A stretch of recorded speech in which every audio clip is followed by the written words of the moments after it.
Bab 41. Saya di sini untuk menyelidiki, bukan untuk mengambil bukti. Zhao Yu berbicara terus terang, untuk apa saya perlu sarung tangan? Jangan khawatir, putri Anda bukanlah Sherlock Holmes. Dia tidak akan menyadarinya. Setelah selesai berbicara, dia mengabaikan protes wanita tua itu dan mengambil salah satu buku dari rak. Buku itu tentang anestesi. Zhao Yu membalik-balik beberapa halaman, dan melihat ada banyak catatan di pinggirnya. Tulisan tangan Li dan elegan dan bersih, dengan sedikit kekurangan. Dari pandangan sekilas, Anda akan dapat mengetahui bahwa dia adalah seseorang yang sangat berhati-hati dan metodis. Zhao Yu membolak-balik beberapa buku lainnya, dan semuanya memiliki tanda yang sama. Dia tidak dapat menahan diri untuk bertanya kepada wanita yang berdiri di ambang pintu, apakah putri Anda belajar kedokteran? Bagaimana mungkin dia memiliki begitu banyak buku yang berhubungan dengan kedokteran? Tidak ada, sama sekali tidak ada. Orang tua itu menjawab dengan yakin, tetapi bertahun-tahun yang lalu, dia bekerja di sebuah klinik dokter hewan, dan klinik itu juga cukup terkenal. Dan adalah asisten mereka. Jadi, dia mungkin belajar banyak hal ketika bekerja di sana. Apa? Rumah sakit hewan? Toko hewan? Seru Zhao Yu dalam hati. Ia terkejut dengan setiap penemuan baru yang ia temukan. Anestesi yang digunakan oleh pelaku kasus tangan hilang adalah obat yang ditujukan untuk hewan, dan sumber obatnya berasal dari kantor dokter hewan. Ini tidak mungkin kebetulan lagi, kan? Mungkinkah?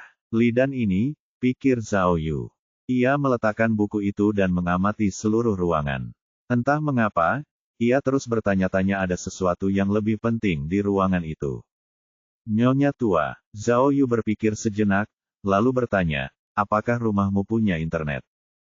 Ya, jawabnya, saya tidak menggunakannya, tapi putri saya menggunakannya. Bagaimana dengan komputer, apakah kamu punya? Putri saya punya laptop yang selalu dibawanya kemana-mana. Laptop itu tidak ada di sini. Lalu, Zhao Yu menunjuk ke arah ruangan. Dia tidak memiliki meja tulis di ruangan itu, bagaimana dia biasanya menggunakan komputernya? Sambil berbaring di tempat tidur. Ya, dia bekerja sambil berbaring di tempat tidur. Wanita tua itu tidak menyembunyikan apapun, tidak hanya untuk menggunakan komputer, tetapi jika putriku sedang membaca atau menulis, dia biasanya melakukannya sambil berbaring di tempat tidur. Oh benar, di bawah kasurnya, dia punya banyak kertas. Aku sering melihatnya menulis, dan juga ada banyak foto. Oh, Zhao Yu mengangguk, tetapi tiba-tiba menyadari apa yang dikatakannya. Apa yang kau katakan? Di bawah kasur. Zhao Yu terkejut dan matanya melotot saat dia bertanya, apa yang tertulis di sana? Aku tidak tahu. Aku hanya melihatnya beberapa kali secara tidak sengaja. Putriku, bahkan tidak tahu kalau aku tahu. Dia biasanya berlutut di rangka tempat tidur, dan menulis dengan sangat serius. Aku hanya melihat melalui celah pintu. Wanita tua itu terbata-bata karena takut, dan tidak tahu harus berkata apa. Zhao Yu tidak berbicara lagi, dan melangkah lebar menuju bagian depan tempat tidur, mengulurkan tangannya untuk membuka kasur dan selimutnya. Petugas. Wanita tua itu terkejut, dan bergegas masuk untuk menghalangi Zhao Yu. Putriku fobia kuman. Tolong jangan pindahkan tempat tidur. Mata putriku tajam, jadi tidak peduli bagaimana kamu melakukannya, dia akan bisa mengetahuinya. Nyonya tua, Zhao Yu berteriak dengan gelisah, apa kau tidak mengerti situasi yang sedang kita hadapi? Kau masih memikirkan kecenderungan putrimu yang takut kuman. Aku akan memberitahumu, hal-hal yang ditulis putrimu mungkin akan memengaruhi hidupnya, dan kau ingin menghentikanku. Melihat Zhao Yu begitu gelisah, wanita tua itu akhirnya menyadari sesuatu yang serius tengah terjadi, dan dengan enggan melepaskan bahu Zhao Yu, lalu berjalan kembali ke pintu masuk ruangan. Zhao Yu mencengkeram ujung selimut, dan dengan satu gerakan cepat, mengangkat seluruh selimut ke udara. Setelah mengangkat selimut, apa yang dilihatnya di rangka tempat tidur mengejutkan Zhao Yu. Di permukaan datar rangka tempat tidur, memang ada lembaran kertas putih yang direkatkan. Kertas putih itu berisi banyak kata-kata. Di antaranya, ada juga banyak gambar, dan bahkan dokumen yang dicetak dan disalin. Apa yang ada di depannya persis seperti papan tulis analisis di kantor polisi, tetapi ini bahkan lebih rinci dan rumit daripada papan analisisnya. Volume informasi yang terkandung dalam dokumen Lee dan jauh lebih banyak daripada apapun yang dimiliki polisi. Gila, pada saat itu, jantung Zhao Yu berdebar kencang. Ia bisa merasakan tubuhnya mendidih karena adrenalin. Hanya dari foto-foto di kertas putih, tanpa melihat tulisannya dengan saksama, ia bisa mengatakan dengan pasti bahwa gadis jenius, Li Dan, adalah pelaku kasus tangan hilang. Di kertas itu ada foto Gao Tian, Yuan Lili, dan Luo Meina. Di samping foto-foto mereka, semua informasi mereka dicatat dengan spidol hitam. Jelas, Li Dan telah melakukan penelitian yang sangat rinci tentang mereka. Zhao Yu melipat selimut dan menyingkirkannya, lalu dengan hati-hati mencari di mana kertas putih itu dimulai.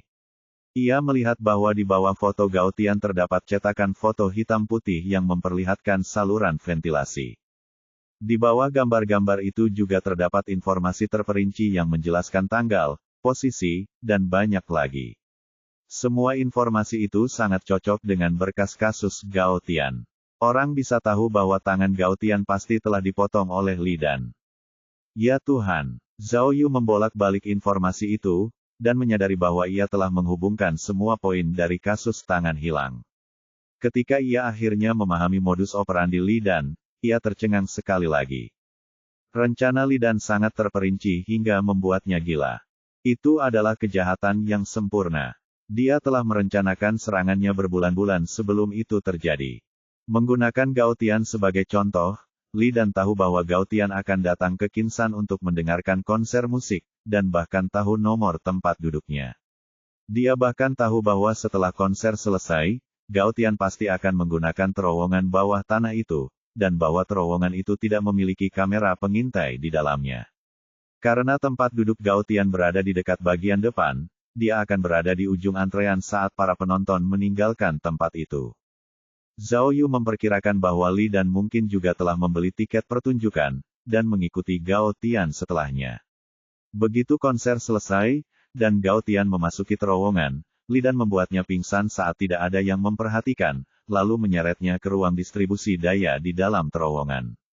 Li Dan menggunakan anestesi, lalu dia memotong tangan Gao Tian.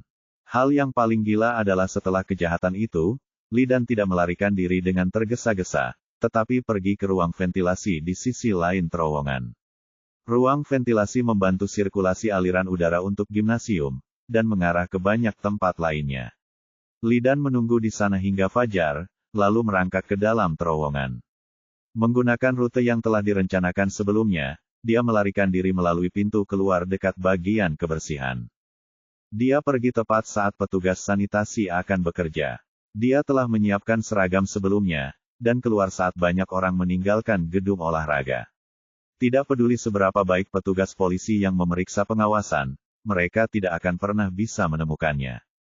Yang paling gila adalah agar tidak menimbulkan kecurigaan pada kamera pengawas, dia bahkan membawa wadah berisi cairan pengawet, dan menyembunyikan tangan kanan Gao Tian di sana. Baru setelah 2 bulan penuh dia kembali dan mengambilnya. Awalnya, Kuping menduga pelakunya telah menggunakan rute alternatif untuk melarikan diri, tetapi karena ruang ventilasi terkunci, dia tidak menyelidikinya di sana. Bagaimana dia bisa tahu bahwa Li Dan telah memperoleh kunci ruangan beberapa bulan sebelumnya? Mengenai kasus Gao Tian, Zhao Yu sudah merasa tidak percaya. Namun, ketika dia melihat korban kedua, kasus Yuan Lili, dia bahkan lebih terkejut lagi. Bab 42. Korban kedua dari kasus tangan hilang, Yuan Lili, tangannya dipotong saat ia sedang tidur di rumah. Peluang untuk memecahkan kasus pencurian seperti ini biasanya cukup tinggi, tetapi hanya kasus Yuan Lili yang tidak terpecahkan. Ada banyak kamera keamanan di distrik sekitar, tetapi tidak ada tanda-tanda adanya tersangka, yang membuat polisi bingung. Metode apa yang digunakan pelaku? Ketika Zhao Yu melihat rencana terperinci Li Dan, dia akhirnya menyadari bagaimana dia melakukannya. Jika kata kunci untuk kasus Gao Tian adalah curahan hati, maka kata kunci untuk kasus Yuan Lili adalah tangga. Bulan lalu, Li Dan menggunakan tangga lipat dan memanjat ke gedung di sebelah rumah Yuan Lili. Jarak antara gedung itu dan apartemen Yuan Lili adalah 5 meter. Setelah tangga dipasang, tangga itu dapat diletakkan di antara kedua gedung, yang berfungsi sebagai jembatan. Li Dan tidak hanya merencanakan dengan cermat penggunaan tangga tersebut, tetapi juga mengumpulkan makanan dan air, yang disembunyikannya di atap gedung. Pada tanggal 23 April setelah Li Dan memotong tangan Gao Tian dan meninggalkan stadion, dia tidak kembali ke rumah, tetapi langsung pergi ke distrik tempat Yuan Lili tinggal. Dengan bantuan pekerja pagi, dia pergi ke atap gedung dan bersembunyi di sana. Karena dia masuk dari unit gedung lain, dan telah melakukannya beberapa hari sebelumnya, agen yang memeriksa kamera keamanan tidak memperhatikannya. Li Dan menunggu dengan sabar di atap gedung selama 3 hari hingga malam tanggal 25, di mana ia memasang tangga dan memanjat ke gedung Yuan Lili. Koridor apartemen Yuan Lili tidak memiliki akses langsung ke atap. Li Dan telah menjatuhkan tali ke bawah untuk memasuki koridor melalui jendela. Yuan Lili tinggal di lantai 3. Li Dan tidak hanya menggandakan kunci rumahnya terlebih dahulu, tetapi dia juga telah memasang alat penyadap di rumahnya beberapa bulan sebelumnya. Oleh karena itu, dia sudah tahu bahwa Yuan Lili akan sendirian di rumah malam itu. Langkah Li Dan selanjutnya sama seperti yang dilakukan Gao Tian. Pertama, dia melumpuhkan korban, lalu membiusnya, dan akhirnya memotong tangannya. Setelah memotong tangan Yuan Lili, Li Dan menyimpan alat penyadap, dan merusak kunci pintu dengan sengaja untuk menciptakan kesan palsu bahwa dia masuk dengan paksa. Setelah itu, dia naik kembali ke atap menggunakan tali, dan kembali ke gedung sebelah menggunakan tangga. Apa yang terjadi selanjutnya membuat rambut Zhao Yu berdiri tegak. Agar tidak tertangkap oleh kamera keamanan, Li Dan bersembunyi di sudut atap dan tinggal di sana selama seminggu dengan tangan Yuan Lili yang terpotong. Zhao Yu tidak akan pernah membayangkan bahwa ketika polisi sedang menyelidiki kasus Yuan Lili, pelakunya bersembunyi di atap gedung sebelah. Kepercayaan diri dan keberanian Li Dan berada pada level yang sama sekali berbeda. Selama waktu itu, ada petugas polisi yang memeriksa atap apartemen Yuan Lili, tetapi karena Li Dan bersembunyi di sudut gedung sebelah, dia tidak ditemukan. Baru setelah 1 minggu, Li Dan turun ke bawah dan meninggalkan distrik itu. Tangga itu berhasil dicopot dari atap setelah waktu yang lama. Dari menduplikasi kunci hingga memasang alat penyadap, diikuti dengan menyiapkan tangga dan makanan, dan akhirnya melakukan kejahatan, seluruh proses memakan waktu beberapa bulan. Ketelitian rencana Li Dan membuat orang terdiam. Ketika dia bersembunyi di atap, dia bahkan telah menyiapkan ember sampah untuk menampung sampahnya sendiri, dan tidak meninggalkan satu pun jejak. Kejahatan yang direncanakan dengan sangat hati-hati itu membuat polisi tidak mungkin menyelidikinya. Selain itu, motif kejahatan itu tidak jelas, sehingga kasusnya tidak terpecahkan untuk waktu yang lama.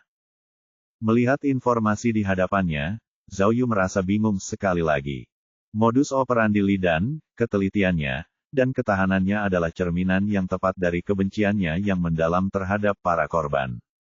Untuk membalas dendamnya, dia telah menciptakan kejahatan yang sempurna, tetapi jika Li Dan melakukan ini atas namanya sendiri, bisakah dia dibutakan oleh kebenciannya sendiri? Mungkin hanya ada satu orang di balik cederanya selama kompetisi piano. Apakah dia benar-benar harus membalas dendam pada begitu banyak orang? Apakah dia harus memotong tangan semua pesaing di posisi 10 besar? Saat itu, Zhao Yu sedang tidak ingin mencari tahu rencana Li Dan terhadap Luo Meina. Dia melihat bagian akhir dokumen untuk mencari target Li Dan lainnya. Siapa orangnya kali ini? Begitu menemukan jawabannya, Zhao Yu kembali tercengang. Selain ketiga korban, ada informasi terperinci tentang orang lain di kertas itu. Orang ini kemungkinan besar adalah target Li Dan berikutnya. Foto itu adalah seorang wanita yang sangat tinggi dan bergaya. Di samping foto wanita itu ada sebuah dokumen cetak, dan ada foto hitam putih di dokumen itu. Zhao Yu meliriknya dan tiba-tiba merasa gugup. Foto itu sebenarnya adalah gundukan kuburan yang tinggi. Di depan gundukan kuburan itu ada batu nisan hitam. Yang aneh adalah ada sebuah lubang besar yang menganga di antara batu nisan dan gundukan kuburan itu. Apa maksudnya ini? Apa hubungannya kuburan dengan rencana Li Dan? Apa yang ingin dia lakukan? Zhao Yu bertanya-tanya. Dia segera melihat informasi di bawah foto itu. Dia mengira target Li dan berikutnya adalah Lee Xinhua, yang telah diramalkan olehnya dan Li Bei ini. Namun, informasi itu tidak menunjukkan Lee Xinhua, melainkan seorang wanita bernama Zhao Jiaying. Zhao Yu tidak ingat orang seperti itu dalam daftar pesaing. Apa ini? Karena ragu, Zhao Yu terus membaca dan mengerti alasannya. Informasi tersebut menunjukkan bahwa wanita bernama Zhao Jiaying adalah seorang pengusaha wanita dalam perdagangan internasional dan telah pindah ke Australia. Oh, jadi itu dia. Zhao Yu tiba-tiba menyadari bahwa Zhao Jiaying sebenarnya adalah Zhao Lulu, dan Zhao Lulu telah menempati posisi ketiga dalam kompetisi piano besar. Informasi yang diperoleh Li Bei ini menunjukkan bahwa setelah kompetisi, Zhao Lulu adalah orang pertama yang diterima oleh Konservatorium Musik Rakyat Nasional, dan kemudian belajar di luar negeri. Setelah itu, ia memulai bisnis peralatan musik, dan menjadi pengusaha terkenal. Perjalanannya berjalan lancar, dan ia memang sangat sukses. Jangan bilang, dia target Li dan berikutnya. Zhao Yu mencoba menahan keresahan batinnya dan terus membaca. Dia segera menyadari tidak ada informasi tentang orang lain di belakang Zhao Jiaying. Tidak ada informasi tentang Lee Xinhua, dan juga tidak ada informasi tentang juara tahun itu, Lu Tao. Apakah Li Dan berencana menunggu sampai tahun depan untuk membalas dendamnya, ataukah dia mengira bahwa kedua orang itu bukanlah musuhnya, jadi tidak perlu ada balas dendam? Tunggu, Zhao Yu tampaknya menyadari sesuatu. Dia segera berbalik dan melihat dengan saksama dokumen dengan foto nisan itu. Meskipun kata-kata di nisan itu tidak jelas, lubang yang menganga di tengah makam itu sangat jelas. Setelah dia membaca makna umum dokumen itu, dia terkejut. Astaga, ternyata seperti ini. Ini akan jadi mengerikan. Bab 43. Bab 43, bisakah aku melakukannya? Penerjemah, Nyohoi Boss Studio Editor, Nyohoi Boss Studio. Pak Polisi, ada apa? Wanita tua itu melihat reaksi Zhao Yu dan merasa gembira sekaligus gugup. Ia bertanya sambil berdiri di dekat pintu, apakah ini barang-barang yang Anda butuhkan? Putri saya orang baik, Anda harus melindunginya dengan baik. Zhao Yu masih dalam keadaan kaget dan bingung saat mengabaikan pertanyaan wanita itu. Dia tidak hanya membaca dokumen dengan foto makam itu dengan saksama, tetapi dia juga memastikan untuk membaca semua informasi tentang Zhao Lulu.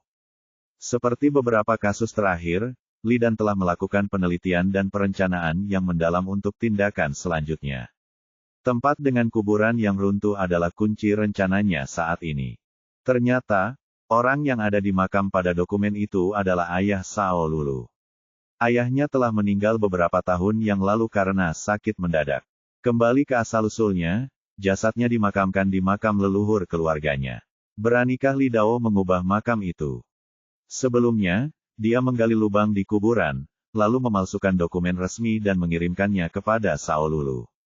Dokumen tersebut mengatakan bahwa kuburan ayah Zhao Lulu runtuh secara tiba-tiba tanpa alasan yang jelas. Dokumen tersebut meminta anggota keluarga untuk segera kembali untuk mengurusnya. Ibu Zhao Lulu menikah lagi lebih awal, dan ayah Zhao Lulu yang mengurus Zhao Lulu sejak saat itu. Selama bertahun-tahun belajar piano, Zhao Lulu selalu ditemani oleh ayahnya. Hubungan antara keduanya juga sangat erat. Mendengar bahwa makam ayahnya telah diganggu, Zhao Lulu tentu saja akan segera kembali, tidak peduli seberapa sibuknya dia untuk mengurusnya. Li Dan telah merencanakan semuanya sebelumnya. Meskipun Zhao Lulu masih memiliki saudara di Qinsan, hubungan mereka tidak pernah baik. Li Dan tahu bahwa Zhao Lulu pasti tidak akan meminta bantuan saudara-saudaranya itu. Selain itu, peringatan meninggalnya ayah Zhao Lulu akan jatuh dalam beberapa hari.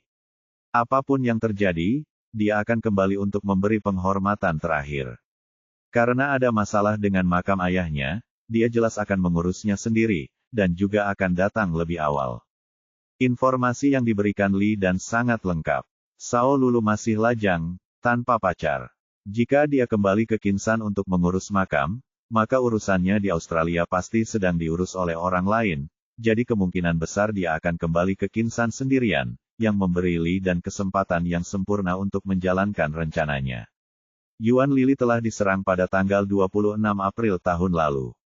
Saat ini tanggal 26 April, jadi jika Li Dan akan menyerang Zhao Lulu, apakah itu hari ini? Berpikir sejauh ini, Zhao Yu tidak dapat menahan diri untuk tidak menarik napas dalam-dalam. Mungkinkah Li Dan telah menyerang Sao Lulu? Apakah Li Dan telah memotong tangan kanannya? Zhao Yu ingin segera menelepon Li Beini dan menceritakan semuanya, tetapi ketika dia mengeluarkan ponselnya, dia menyadari bahwa dia bahkan tidak tahu di mana Li Dan berencana menyerang Sao Lulu. Jika mereka tidak dapat menemukan lokasi Li Dan dan Sao Lulu, maka tidak ada cara bagi mereka untuk menghentikan Li Dan. Zhao Yu hanya bisa terus membaca. Dengan cepat, ia menemukan salinan tiket pesawat di antara banyaknya informasi. Di bagian bawah tiket, Li Dan mencatat waktu, tanggal 26 April pukul 3. Ini mungkin waktu Sao Lulu akan tiba di Bandara Kinsan. Namun, sekarang sudah pukul 4.15, jadi Sao Lulu sudah berada di Kinsan selama lebih dari 1 jam. Dalam waktu 1 jam itu, banyak hal bisa terjadi. Sao Lulu dalam bahaya besar. Zhao Yu terus membaca. Selain melihat gambar sesuatu yang mirip dengan pistol air, tidak ada informasi berguna lainnya. Tidak, kita tidak bisa menundanya lagi. Kita harus segera menemukan Sao Lulu. Zhao Yu berteriak dalam hatinya. Setelah berpikir sejauh ini, Zhao Yu segera mengeluarkan ponselnya dan mulai mengambil gambar semua dokumen Li Dan. Meskipun ia sedang dikejar waktu, ia mengira mungkin ada informasi lebih lanjut tentang kertas putih di depannya, jadi Zhao Yu memastikan untuk tidak melewatkan satu hal pun saat mengambil gambar. Rangka tempat tidur itu sangat besar. Ia tidak dapat mengambil gambar semuanya sekaligus, dan hanya berhasil mengambil gambar kertas sepotong demi sepotong. Karena sudutnya, Zhao Yu harus berlutut di rangka tempat tidur untuk mengambil gambar. Tanpa diduga, ketika dia berlutut, sebuah papan kayu tiba-tiba muncul di antara 2 lembar kertas putih. Zhao Yu menyentuhnya dengan tangannya, dan menyadari bahwa ada sebuah kotak besar di bawah tempat tidur. Zhao Yu sudah terburu-buru, dia bahkan tidak banyak berpikir ketika dia hendak menarik ujung kotak itu. Kayu tua itu mengeluarkan suara berderit, dan seluruh papan terbuka dengan paksa. Zhao Yu hanya melirik sekilas sebelum buru-buru menutup kotak itu lagi. Dia tidak hanya menutup kotak itu, tetapi dia juga menekan rangka tempat tidur dengan kuat ke kotak itu. Astaga, astaga, Zhao Yu mengumpat beberapa kali pada dirinya sendiri sebelum akhirnya jantungnya berdetak lebih lambat. Meskipun dia hanya melirik sekilas, Zhao Yu sudah melihatnya dengan jelas. Di bawah papan itu ada 3 wadah kaca besar berisi semacam cairan misterius. Di dalam setiap wadah ada tangan pucat. Ya Tuhan! Zhao Yu menggigit bagian dalam mulutnya. Tidak peduli seberapa banyak dia berpikir, dia tidak akan pernah membayangkan bahwa Li Dan akan meninggalkan bukti yang memberatkan seperti itu di rumahnya sendiri. 3 tangan manusia, hanya meninggalkannya di bawah tempat dia tidur, dia bahkan tidak merasa sedikit pun tidak nyaman. Tiba-tiba, Zhao Yu teringat hipotesis awalnya. Alasan mengapa pelaku menyimpan potongan tangan itu mungkin mirip dengan para gangster di jalanan, mereka dapat melihat mereka kapan saja, dan merasakan kembali kebencian di hati mereka. Alasan mengapa Zhao Yu menutup kotak itu dengan cepat bukan karena takut, tetapi dia khawatir Ibu Li Dan akan melihatnya. Jika wanita tua itu melihatnya, maka masalahnya akan bertambah besar. Untungnya, Zhao Yu sudah terbiasa dengan situasi seperti ini. Dia memaksakan diri untuk menahan kegugupan dan kegelisahannya, dan berpura-pura tenang saat menoleh ke Ibu Li Dan, "Nyonya tua, Anda benar sekali." Saat Zhao Yu berbicara, dia segera memasang kembali selimut, lalu menutupi semua informasi. "Saya menemukan beberapa informasi yang sangat penting. Ini akan sangat membantu polisi. Anda harus menyimpannya dengan aman, jika tidak putri Anda akan benar-benar dalam bahaya." Ayah, wanita tua itu sama sekali tidak curiga pada Zhao Yu, dan ketakutan setengah mati. Lalu, apa yang harus kulakukan? Apakah ada orang jahat yang akan datang ke sini? Jangan khawatir, aku akan segera melapor ke polisi. Zhao Yu segera meninggalkan ruangan, memasang kembali kunci, lalu memperingatkan wanita tua itu pada saat yang sama, "Nyonya tua, dalam beberapa menit, akan ada banyak polisi yang datang ke sini untuk mendapatkan informasi. Jangan khawatir, pastikan untuk menjaga rumah dengan baik. Jika kamu tidak melihat polisi datang, jangan pergi kemanapun." Oh, wanita tua itu masih terkejut, tapi Zhao Yu sudah mendorong gerbang hingga terbuka dan berlari keluar dengan cepat. Sao Lulu, Sao Lulu. Saat Zhao Yu bergegas ke mobil polisi, dia bertanya-tanya apakah dia bisa menyelamatkan Sao Lulu tepat waktu. Dia tidak mungkin berakhir sebagai korban keempat dari kasus tangan hilang, kan? Bab 44, Senior, kebetulan sekali, aku baru saja akan meneleponmu. Suara Li Bei ini yang ceria terdengar dari telepon. Kehidupan pribadi Li Xinhua kacau balau. Aku baru saja melihatnya masuk ke hotel bersama 4 pria. Ah, apa? Zhao Yu ingin memberitahu Li Bei ini tentang Li Dan, tetapi saat Li Bei ini tiba-tiba memberitahunya, dia kehilangan kata-kata. Li Bei ini mencibir dan berkata, aku tahu kamu tidak memikirkan hal yang baik. Aku bercanda, dia ada di hotel untuk sebuah konferensi. Kekeke. Zhao Yu memotong pembicaraan Li Bei ini dan langsung menceritakan apa yang dilihatnya di rumah Li Dan. Setelah mendengarkan, Li Bei ini benar-benar tercengang. Dia hanya seorang pegawai magang, dan meskipun keterampilan investigasinya cukup bagus, dia merasa sedikit bingung sekarang setelah mereka menemukan siapa pelakunya. Senior, apa yang harus kita lakukan selanjutnya? Tanya Li Bei ini sambil menggigil. Apa yang harus kita lakukan? Zhao Yu juga bukan polisi sungguhan. Menghadapi kejadian yang menggemparkan seperti itu juga membuatnya kehilangan kemampuan untuk berpikir jernih. Dia harus mengambil alih tempat Li Dan mendapatkan bukti kejahatannya serta tangan para korban. Pada saat yang sama, dia harus menemukan keberadaan Li Dan dan Sao Lulu. Zhao Yu menyadari bahwa waktunya hampir habis. Tidak mungkin baginya dan Li Bei ini untuk menyelesaikan tugas darurat seperti ini. Mereka perlu meminta bantuan, namun, Zhao Yu berselisih dengan Liu Changhu dan Kuping, jadi dia tidak ingin menyerahkan hasil jerih payahnya kepada mereka. Setelah mempertimbangkan banyak hal, Zhao Yu akhirnya punya rencana. Ia segera menyuruh Li Bei ini menghubungi agen-agen di tim A dan menyuruh mereka mencari tempat Li Dan. Karena mereka sering dikalahkan oleh tim B, sebagian besar agen di tim A membenci tim B sampai ke akar-akarnya. Jika mereka bisa memecahkan kasus tangan hilang sebelum tim B, itu akan menjadi kesempatan bagus bagi mereka untuk mendapatkan kebanggaan dan kejayaan, jadi mereka pasti akan berusaha sebaik mungkin. Mengenai pencarian Li Dan dan Sao Lulu, Zhao Yu bermaksud meminta bantuan Zhang Jingfeng. Dengan bantuan keahliannya dalam mencari orang, mereka pasti akan menangkap pelakunya. Li Bei ini mengikuti rencana Zhao Yu dan segera mencari bantuan setelah menutup telepon. Untuk membantu Li Bei ini meyakinkan agen tim A, Zhao Yu ingin mengirimkan foto-foto yang diambilnya di tempat Li Dan, namun, ponselnya tidak memiliki data jadi bagaimana mungkin dia bisa mengirimkannya. Untungnya, Zhao Yu adalah seorang pemikir cepat, dan pergi ke KFC di pintu masuk gang. KFC ini adalah tempat yang sama di mana Luo Meina meminta bantuan setelah tangannya dipotong. Menggunakan data dari KFC, Zhao Yu mengirim informasi tersebut ke Li Bei ini. Zhao Yu tidak membuang waktu dan menelepon Zhang Jingfeng tepat setelah mengirim foto tersebut. Zhang Jingfeng tidak belajar dari kesalahannya dan mencoba melakukan trik yang sama dengan menunda dan memeras Zhao Yu. Zhao Yu tidak marah. Dia mengiriminya foto Li Dan. Dengan ini, Zhang Jingfeng yakin. Nama panggilan orang itu adalah Mudfish.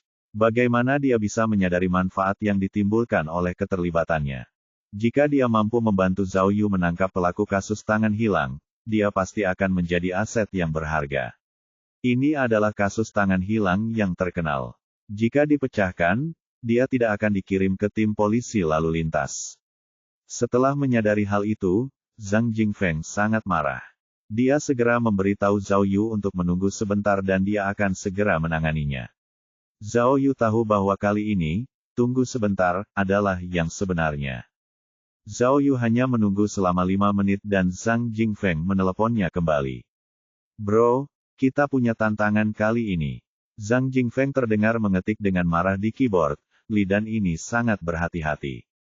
Ponselnya tidak dapat ditemukan. Ponselnya tidak hanya dimatikan, tetapi kartu SIM-nya mungkin juga telah dicabut. Seperti yang diharapkan, Zhao Yu menggelengkan kepalanya. Li Dan sangat teliti. Dia pasti akan membuat persiapan seperti itu sebelumnya. Selain itu, justru karena ponselnya tidak dapat ditemukan, tidak diragukan lagi bahwa dia berencana untuk membalas dendam pada Sao Lulu segera. Tidak apa-apa, cari tahu keadaan Sao Lulu. Oh, tidak usah, namanya sekarang Sao Jiaying. Dia baru saja tiba dari Australia, dan sekarang berada di kota Kinsan. Tiket pesawatnya ada di foto yang kukirimkan padamu. Zhao Yu tiba-tiba berkata, cepat cari tahu lokasinya. Cepat. Aku sedang memeriksa, bro. Zhang Jingfeng langsung menjawab, aku sudah mendapatkan nomor ponselnya, tetapi dia menggunakan kartu SIM internasional, dan format kodenya berbeda dengan negara kita. Aku butuh waktu. Berapa lama waktu yang dibutuhkan? Desak Zhao Yu. Sekitar 10 menit jika saya di kantor polisi, tapi... Apa, kamu tidak ada di stasiun?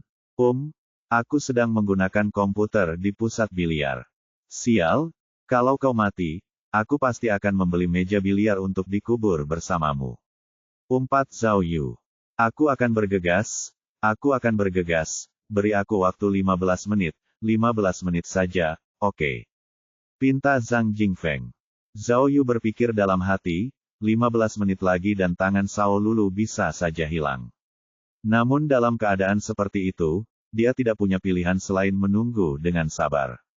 Setelah menutup telepon, Zhao Yu segera melihat-lihat foto di ponselnya untuk memeriksa apakah ada yang terlewat.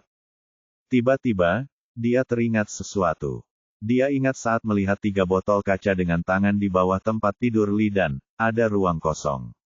Seharusnya ada botol keempat di sana. Ruang itu jelas disediakan untuk Sao Lulu. Karena botol itu tidak ada di bawah tempat tidur, mungkinkah Li dan membawa botol itu bersamanya? Bukankah botol sebesar itu akan merepotkan?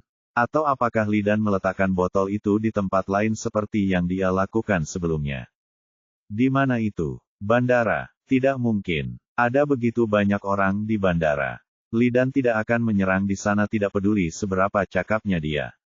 Tempat lain selain bandara. Sebuah pikiran terlintas di benak Zhao Yu, dan dia buru-buru mengeluarkan dokumen dengan foto batu nisan itu. Benar, mengapa Sao Lulu datang ke kota Kinsan? Untuk memperbaiki makam ayahnya. Pesawat itu dijadwalkan tiba pukul 3 sore. Jika tidak ada penundaan, kemungkinan besar Sao Lulu langsung menuju ke kuburan setelah mendarat. Siapa yang tidak khawatir jika makam ayah mereka hancur? Jadi, jika Sao Lulu langsung menuju ke kuburan setelah mendarat, kemana Li dan akan memilih untuk menyerang? Astaga, di mana lagi? Kuburan. Tidak ada seorang pun di sana, dan tidak ada kamera keamanan. Itu tempat yang tepat untuk menyerang. Bab 45. Zhao Yu di dunia ini belum pernah menyetir sebelumnya. Ia bahkan tidak memiliki SIM. Namun, raja jalanan Zhao Yu di kehidupan sebelumnya berbeda. Di dunia lamanya, ia sering diundang ke kantor polisi karena sering ngebut. Meskipun keterampilan menyetirnya tidak dianggap luar biasa, lawan-lawannya selalu sangat takut padanya karena Zhao Yu menyetir dengan gaya yang mirip dengan cara bertarungnya, tanpa mempedulikan nyawanya sendiri. Zhao Yu sedang mengemudikan mobil polisinya dengan sirine yang menyala. Bagaimana mungkin polisi lalu lintas bisa menghentikannya sekarang? Dia menginjak pedal gas, dan langsung menuju ke tempat bernama Majiachang. Sepanjang jalan dia melaju melewati banyak mobil, mengabaikan setiap lampu lalu lintas, dan hampir menabrak beberapa mobil ke dalam selokan. Pengemudi di belakangnya mengumpat tanpa henti.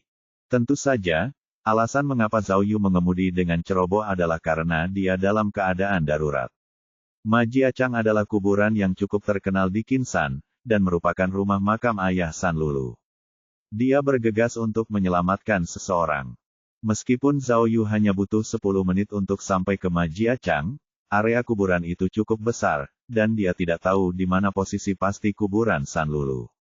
Fitur peta Baidu tidak akan menunjukkan posisi kuburan yang pasti, jadi Zhao Yu hanya bisa berputar-putar di sekitar area itu dan mencari. Saat itu akhir April, jadi kuburan itu dipenuhi rumput liar yang tinggi. Karena pandangannya terhalang oleh rumput liar, pencarian Zhao Yu menjadi semakin sulit. Mobilnya tidak dapat memasuki area kuburan yang padat, dan hanya dapat berputar-putar di jalan tanah dekat bagian luar. Pada saat ini, ahli pelacakan akhirnya berguna. Zhang Jingfeng akhirnya menemukan lokasi pasti San Lulu, dan segera menelepon Zhao Yu. Awalnya, Zhang Jingfeng ingin mengirim lokasi itu ke Zhao Yu, tetapi ponsel Zhao Yu tidak memiliki data, jadi dia hanya bisa meminta yang lain untuk menjelaskan koordinat lokasi secara lisan, lalu menggunakan alat pelacak polisi untuk menentukan posisinya. Setelah memasukkan koordinat, mata Zhao Yu berbinar. Dia menebak dengan benar, San Lulu memang berada di area kuburan Ma Jiachang. Jika San Lulu ada di dekat sana, maka kemungkinan besar Li dan juga ada di sana. Zhao Yu segera mulai menggunakan koordinat, tetapi mobilnya tiba-tiba jatuh ke dalam parit di area kuburan dan tidak bisa lagi bergerak. Zhao Yu hanya bisa mencoba mengingat lokasinya, lalu meninggalkan mobil polisi dan menuju ke area kuburan. Meskipun sudah hampir bulan Mei, kuburan itu masih dingin, dan udaranya lembab. Area itu tidak dirawat selama hampir 2 minggu, dan kuburan itu benar-benar kosong kecuali beberapa lembar uang kertas dan petasan yang berserakan. Ketika Zhao Yu melewati daerah yang penuh dengan rumput liar dan kuburan, dia mendongak dan melihat sebuah taksi biru. Oh, mengapa ada mobil di sini? Zhao Yu berlari dengan tergesa-gesa, dan melihat taksi itu berhenti di trotoar. Pengemudinya sedang merokok dan mendengarkan radio. Ada sopir, pikir Zhao Yu dalam hati, daerah ini sangat dekat dengan lokasi San Lulu. Mungkinkah taksi ini? Seru Zhao Yu. Hei.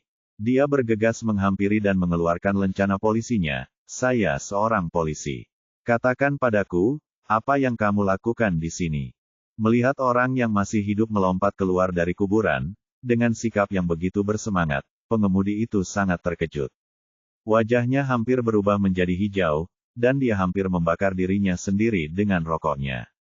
Ketika dia melihat kartu identitas polisi Zhao Yu, dia tergagap. Saya di sini dengan seorang pelanggan. Tidak ada maksud apa-apa. Apakah itu seseorang dari bandara? Zhao Yu bertanya dengan tergesa-gesa, dengan seorang wanita. Bagaimana kau tahu? Sopir itu tiba-tiba penasaran, dan mematikan radio, wanita yang cantik dan manis. Katanya dia dari suatu tempat di luar negeri. Ah, Zhao Yu terkejut, dan hampir membentak pengemudi itu sambil terus bertanya, di mana dia? Kemana dia pergi? Di sana, sopir itu tidak tahu situasi, dan hanya bisa menunjuk kemana wanita itu pergi. Sudah berapa lama? Teriak Zhao Yu. Hanya beberapa menit. Sopir taksi itu sangat bingung. Apakah Anda benar-benar seorang polisi? Apa masalahnya? Zhao Yu tidak berminat untuk berbasa-basi, dan berlari sekuat tenaga ke arah yang ditunjuk oleh sopir taksi. Beberapa menit, dia tidak yakin apakah dia bisa menemukannya dalam beberapa menit ke depan. Zhao Yu bergerak lebih cepat dari sebelumnya. Saat ia melesat melewati kuburan, ia menjulurkan lehernya dan melihat ke segala arah. Tiba-tiba, melalui celah-celah rumput liar yang tak berujung, ia melihat sesuatu dengan warna yang berbeda. Hijau. Dari mana warna hijau itu berasal? Selain itu, warnanya bergerak. Untuk melihatnya dengan jelas, Zhao Yu melompati beberapa batu nisan, dan akhirnya melihat apa yang terjadi di kejauhan. Ketika dia melihatnya, ekspresinya berubah dengan cepat. Ah, astaga, sekitar 20 meter jauhnya, seorang wanita dengan gaun ketat sedang mengutak-atik sesuatu di depan sebuah batu nisan. Wanita itu mengenakan topi bedah. Topi itu berwarna hijau, yang dilihat Zhao Yu bergerak di kejauhan. Di bawahnya, ada seorang wanita berpakaian mantel bulu putih dan sepatu hak stiletto tergeletak di tanah. Wanita yang mengenakan topi bedah tampak seperti baru saja menyelesaikan sesuatu. Dia menggulung lengan baju wanita yang tergeletak di tanah, dan meletakkan tangannya rata di atas talenan kecil. Kemudian, saat Zhao Yu memperhatikan, dia mengangkat kapak perak tinggi ke udara. Ah! Zhao Yu terkejut, dan melompat dengan tergesa-gesa dan berteriak, "Hei! Berhenti!" Teriakannya dipenuhi dengan kekuatan yang menggelegar. Ketika teriakannya mencapai wanita yang mengenakan topi bedah, wanita itu tidak bisa menahan diri untuk tidak menggigil, dan mengangkat kepalanya untuk melihat Zhao Yu. Wajahnya tidak menunjukkan apa-apa selain kepanikan. Zhao Yu berlari ke arahnya sambil berteriak. Astaga, akhirnya aku menangkapmu, pikir Zhao Yu. Wanita bertopi beda itu melihat Zhao Yu berlari ke arahnya, secara naluriah meletakkan senjatanya, dan mulai berlari. Hei, jangan lari, jangan lari. Zhao Yu meraung sambil mengejar, kau tidak bisa lari. Kau sudah dikepung. Kemana kau pergi? Ketika Zhao Yu berlari melewati bagian depan makam, ia memeriksa wanita yang modis dan cantik, agak tinggi yang tergeletak di tanah. Ia benar-benar pingsan di lantai. Tak perlu dikatakan lagi, orang ini pasti San Lulu. Orang yang melarikan diri itu tidak diragukan lagi adalah pelakunya, Li Dan. Li Dan. Zhao Yu menyadari. Zhao Yu segera meninggalkan San Lulu, dan terus mengejar Li Dan. Li Dan berlari ke arah yang berlawanan dengan taksi. Ada jalan kecil menuju jalan raya di kejauhan. Kalian tidak bisa kabur. Begitu Zhao Yu menyadari posisi geografis mereka, kepercayaan dirinya meningkat. Dia kurang lebih yakin dengan kemampuannya untuk mengejar orang. Li Dan, kau mau kemana? Zhao Yu melangkah lebar saat mengejarnya. Ia sangat cepat, dan tampak mengejar Li Dan. Namun, begitu Li Dan mencapai ujung area kuburan, ia berhenti. Zhao Yu juga berhenti. Mengapa dia berhenti? Mungkinkah dia akhirnya menyadari bahwa dia tidak punya tempat untuk lari, dan akan menyerah? Zhao Yu hanya berpikir untuk menangkapnya secepat mungkin, dan tidak berhenti berlari. Dia berdiri di depan Li Dan, tetapi dia tidak menyangka bahwa Li Dan akan memegang pistol air tambahan. Zhao Yu mengenali pistol air itu dari apa yang ditemukannya di kamar Li Dan, tetapi karena sedang terburu-buru, dia tidak memeriksanya, dan tidak tahu kegunaannya. Namun, Zhao Yu bahkan tidak sempat penasaran karena sebuah jarum suntik terbang keluar dari pistol air itu. Karena jarak mereka yang sangat dekat, Zhao Yu tidak dapat menghindar, dan jarum suntik itu menusuk bahunya. Cairan itu dengan cepat masuk ke dalam tubuhnya. Sial, astaga, aku tertipu. Mata Zhao Yu melotot saat dia menatap Li Dan yang berjarak beberapa meter darinya. Dia merasakan anggota tubuhnya melemah, dan dunia mulai berputar. Saat penglihatannya memudar, dia melihat Li Dan berbalik dan berlari menuju jalan raya. Kemudian, sirene mulai berbunyi di sekelilingnya yang seharusnya menjadi tanda mundur. Sial, mereka sangat cepat. Zhao Yu mengumpat, lalu merasakan kelopak matanya terasa berat. Dalam beberapa detik, kepalanya membentur tanah dan dia kehilangan kesadaran. Bab 46. Zhao Yu masih dalam keadaan setengah sadar ketika mendengar teriakan Liu Changhu.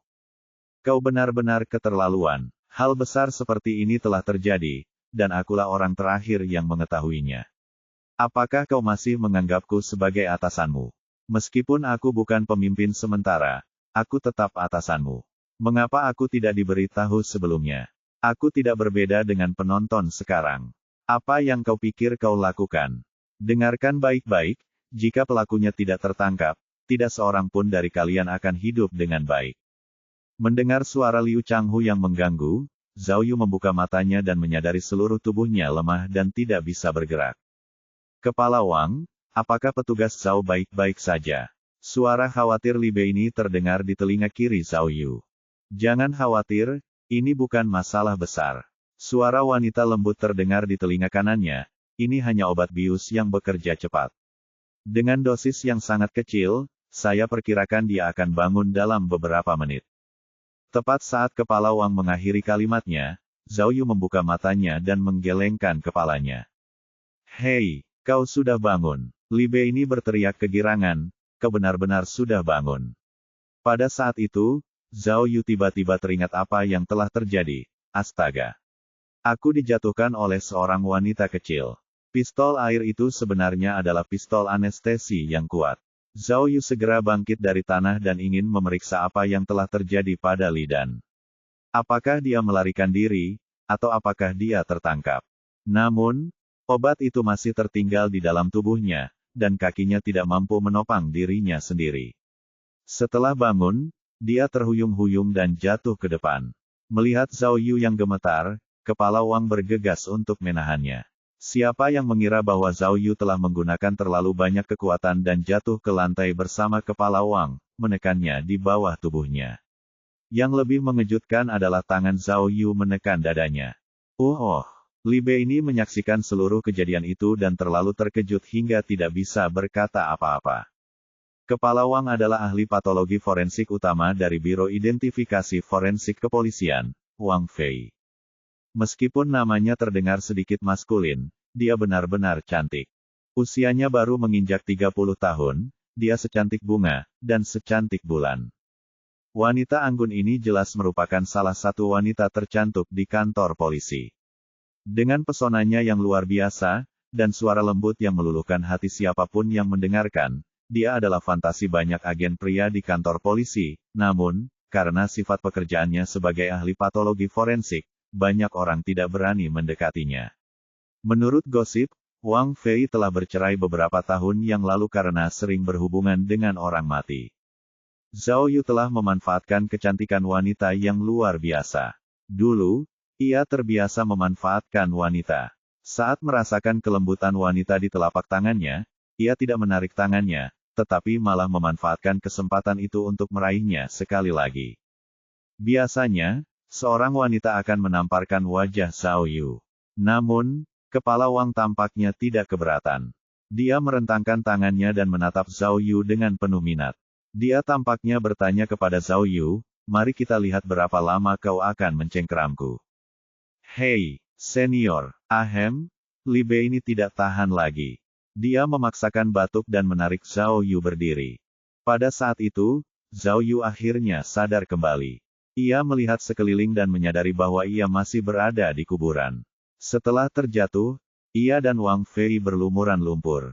Zhao Yu segera membungkuk untuk membantu Wang Fei berdiri dan meminta maaf pada saat yang sama. Maaf, Ketua Wang, saya menabrak Anda.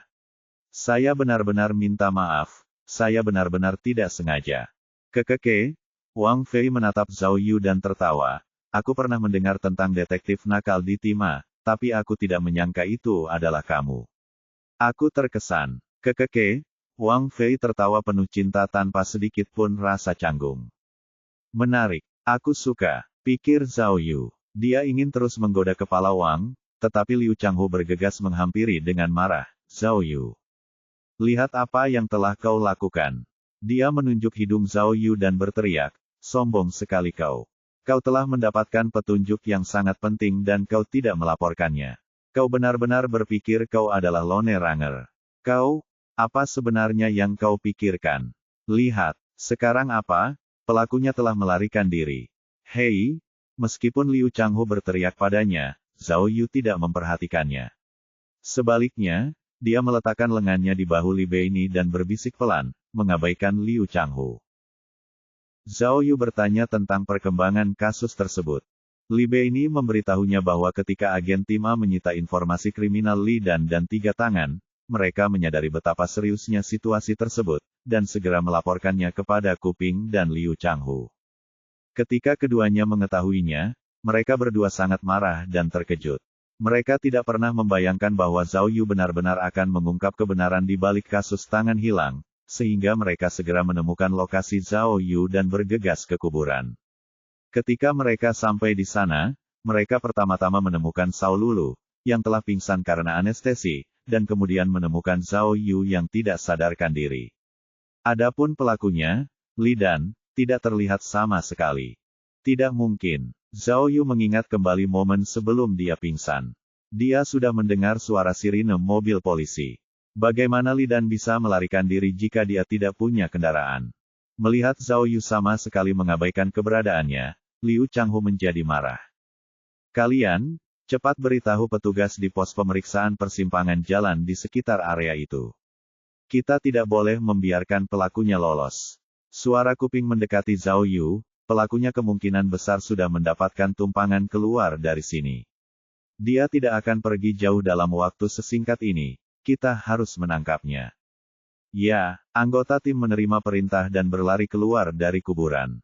Setelah memberikan instruksi, Kuping melangkah lebar ke arah Zhao Yu, menatapnya tajam dan berteriak, Zhao Yu, kau benar-benar terlalu egois. Pemimpin timku tampak cemberut. Karena hal sepele seperti taruhan, kau menahan masalah penting untuk polisi. Kenapa kau tidak memberitahuku tentang petunjuk penting seperti itu lebih awal? Jika kau memberitahuku, situasinya tidak akan seperti ini sekarang.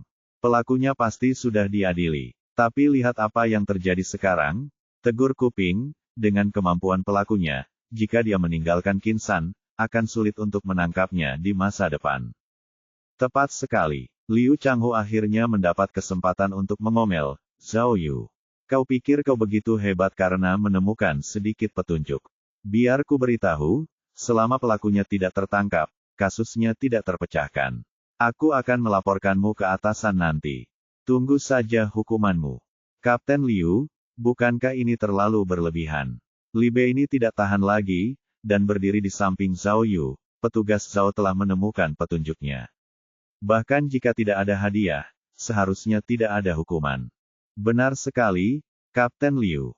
Wang Fei tiba-tiba menimpali, menurutku tidak perlu ada hukuman. Kalau bukan karena Zhao, wanita itu pasti sudah kehilangan tangan kanannya sekarang. Meskipun Wang Fei berbicara dengan suara lembut, kata-katanya sebagai orang pertama yang memimpin Biro Identifikasi Forensik sangat berbobot. Liu Changhu tidak menyangka dia akan berbicara mewakili Zhao Yu, dan merasa malu. Karena kasus ini, Zhao Yu bahkan tertembak oleh pistol anestesi, kata Li Bei ini dengan marah, seberapa berbahayanya itu. Kamu masih ingin mempersulitnya. Li Bei ini, di mana sopan santunmu? Liu Changhu tidak bisa berkata apa-apa kepada Wang Fei, tetapi bagi pekerja magang seperti Li Bei ini, itu berbeda. Dia berteriak, aku bahkan belum menghubungimu. Kau membantu Zhao Yu menyembunyikan bukti. Kau juga tidak akan lolos begitu saja. Kalian berdua tunggu saja dan lihat. Hah, kau juga tahu kalau ditembak dengan pistol anestesi itu berbahaya, kan? Kuping berkata dengan dingin, inilah konsekuensi melakukan sesuatu dengan caramu sendiri. Tepat sekali, dia jelas tidak punya kemampuan. Liu Changhu menambahkan untuk mengungkapkan kegetirannya. Liu Changhu mengira Zhao Yu akan marah besar setelah mendengar semua ini, dan mengumpat, namun, dia terkejut melihat Zhao Yu tidak marah. Dia tampak seolah-olah telah dipuji dan mulai menyeringai. Bab 47. Melihat Zhao Yu tertawa tanpa alasan, Kepala Departemen Wang Fei yang berada di lokasi untuk mengumpulkan bukti, menghentikan pekerjaannya untuk melihat apa yang terjadi. Zhao Yu, kamu bisa tertawa. Liu Changhu masih meringis, hari-hari bahagiamu sudah berakhir. Kita lihat berapa lama kamu bisa tertawa. Kuping tidak tertarik, dan berbalik untuk pergi. Meskipun dia tidak menyukai Zhao Yu, dia juga tidak menyukai Liu Changhu. Namun saat dia pergi, Zhao Yu memanggilnya. Hei, ketua timku. Jangan pergi dulu. Zhao Yu berbicara sambil tertawa, kau harus menjadi saksiku. Apa? Kuping berbalik, bingung, apa maksudmu? Hei, Liu. Zhao Yu menoleh ke arah Liu Changhu dan tertawa, ngomong-ngomong, tentang taruhan kita, apakah dihitung atau tidak? Liu Changhu memutar matanya sambil menjawab, ya, kenapa tidak? Bukankah kita sudah bilang begitu? Jika kamu bisa memecahkan kasus tangan hilang, maka aku akan membayar 1.800 yuan untukmu. Tapi di mana pelakunya? Jika kamu tidak punya pelakunya, bagaimana kamu bisa memecahkan kasusnya? Apa terburu-buru? Zhao Yu memiringkan kepalanya, bukankah kita bilang 7 hari? 7 hari adalah batasnya. Baru 5 hari, bukankah aku masih punya waktu? Benar, benar, benar. Masih ada waktu, masih ada waktu. Liu Changhu juga tertawa, bagaimana, Zhao Yu? Mungkinkah kamu masih ingin menangkap pelakunya?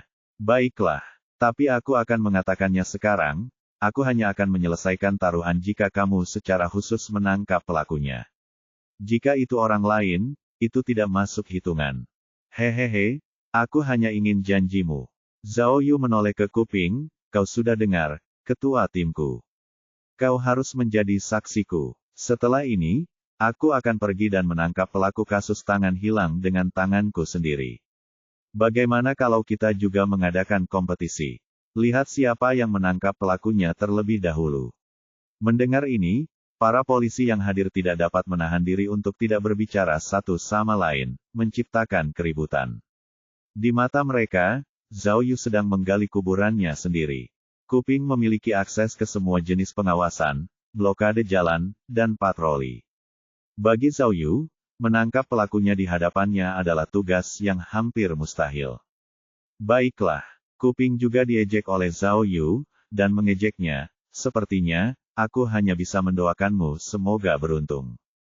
Mendengar ejekan Kuping, para penyelidik di tim B semuanya juga memperlihatkan berbagai tingkat ekspresi mengejek. Namun, Zhao Yu malah mengulurkan tangannya ke arah kerumunan, ayo, semuanya, tertarik. Aku akan bayar. Jika aku menang, kalian akan mendapat 10 kali lipat dari yang kalian pertaruhkan. Jika kalian bertaruh pada ketua tim Kuping dan dia menang, kalian akan mendapat 2 kali lipat dari yang kalian pertaruhkan. Bagaimana? Ada yang tahu? Kata-kata Zhao Yu membuat para polisi itu semakin canggung. Semua orang mengira dia sudah gila. Dia berani bertaruh. Bagaimana ini bisa seperti seorang polisi? Tetapi semua orang menonton dengan rasa ingin tahu, tidak ada seorang pun yang benar-benar maju dan mengajukan taruhan. Melihat tidak ada yang menerima taruhan, Zhao Yu melambaikan tangannya dengan sedikit minat, sekelompok ayam. Lakukan apa saja, aku pergi sekarang, ada penjahat yang harus ditangkap. Sampai jumpa. Setelah selesai, Zhao Yu berbalik dan berjalan menuju kuburan. Hei, senior, kamu tidak melakukan kesalahan, kan? Li Bei ini agak gelisah saat melambaikan tangannya ke arah Zhao Yu, tetapi Zhao Yu hanya melambaikan tangannya, tidak apa-apa. Tidak perlu bantuanmu kali ini. Aku bisa melakukannya sendiri. Tidak perlu mengantarku pergi. Bukan itu. Li Bei ini menghentakkan kakinya karena frustrasi. Senior, kamu salah jalan, kesanalah jalannya. Ternyata, jalan yang ditempuh Zhao Yu adalah ke dalam kuburan dan bukan ke arah pintu keluar. Hahaha, dia tertawa.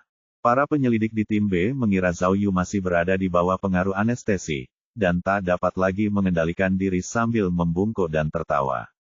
Li Changhu meludah ke tanah untuk melampiaskan rasa frustrasinya, dan bergumam, bahkan tidak dapat menemukan arah yang benar, dan dia ingin menangkap pelakunya. Sungguh lelucon. Saat itu, Zhao Yu sudah berjalan jauh, tetapi kelompok itu masih bisa melihat setiap gerakannya. Akan tetapi, mereka melihat bahwa Zhao Yu tidak berniat meninggalkan kuburan, tetapi hanya berputar-putar di sekitar makam. Gerakan aneh Zhao Yu dengan cepat menarik perhatian para penyelidik, terutama ketua tim Kuping.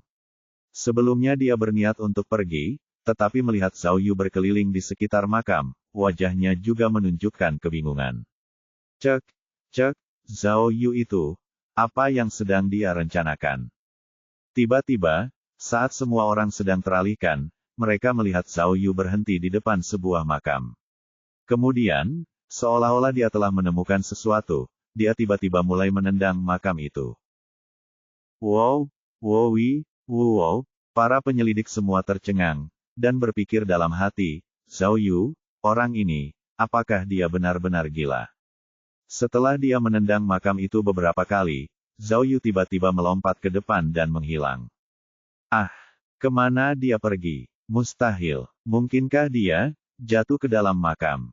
Cepat, ke sana. Kuping sudah menyadari sesuatu, dan menjadi orang pertama yang bergegas menuju lokasi Zhao Yu.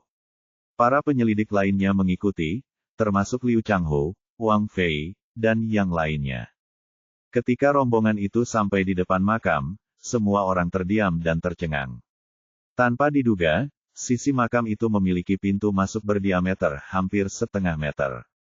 Sebelum semua orang bisa melihat lebih dekat, Zhao Yu muncul dari dalam lubang itu, dan di sampingnya ada seorang wanita. Wanita itu mengenakan jaket anti angin yang ketat, masih mengenakan topi bedah. Dia pasti pelakunya, Li Dan. Cepat, Zhao Yu menekan Li Dan di bawah tubuhnya, dan mengulurkan tanda perdamaian kepada kelompok itu. Cepat, ambil foto untukku. Beberapa menit kemudian, Li Dan diborgol dan dibawa pergi dengan mobil polisi. Saat dibawa pergi, Li Dan terus menunjukkan ekspresi getir dan melotot ke arah Zhao Yu, membuatnya sangat tidak nyaman.